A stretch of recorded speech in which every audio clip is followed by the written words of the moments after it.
Hello, welcome to my vlog. I'm Mel Wright. Today's vlog is going to be about dermal fillers. So one of the most common asked questions about dermal fillers is, do they hurt? The answer is they are uncomfortable, but it also depends on the area of the face that you're having injected. So there's different ways of helping it to be more comfortable.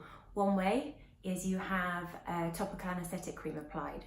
So if you were having the lips done, for example, or if you were having this area done, I would apply numbing cream in the process beforehand. So it allows your skin, or the surface of the skin, to feel slightly less sensitive. So it doesn't take away all the sensations, but it definitely helps.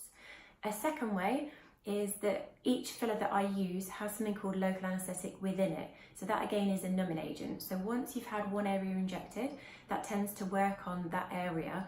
So the injections after that point start to feel a little bit more comfortable. The third way is the technique that it's done.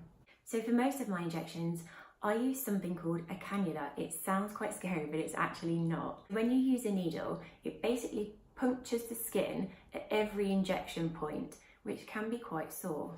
So a needle, I've got two different sizes, basically looks like this.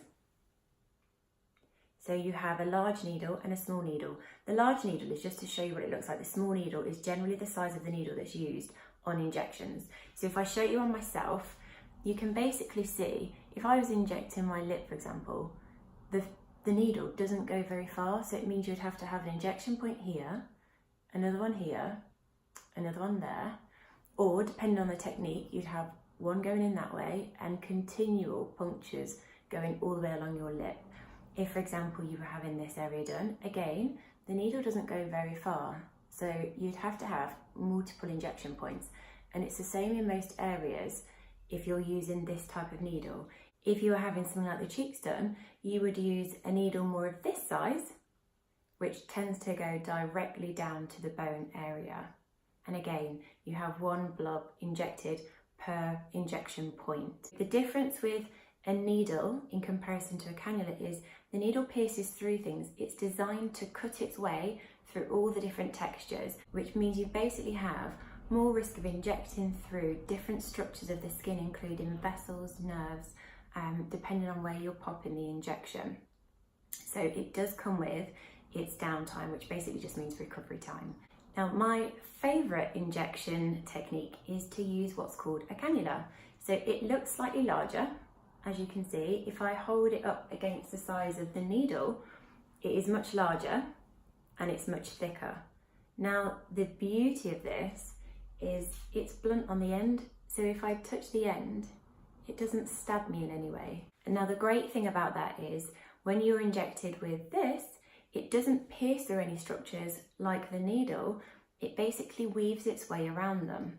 So if I show you on myself, again, if we were to inject the lip, you have one injection point, the cannula goes all the way across, it threads through.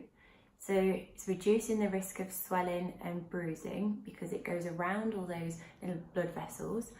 And again, the same in this area. If you were doing the cheeks, you would have a thread of filler thread along. You can also do injection points.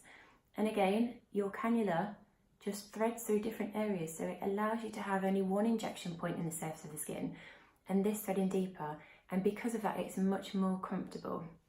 I hope you found that useful in enlightening you to how dermal fillers are injected into the skin and the face.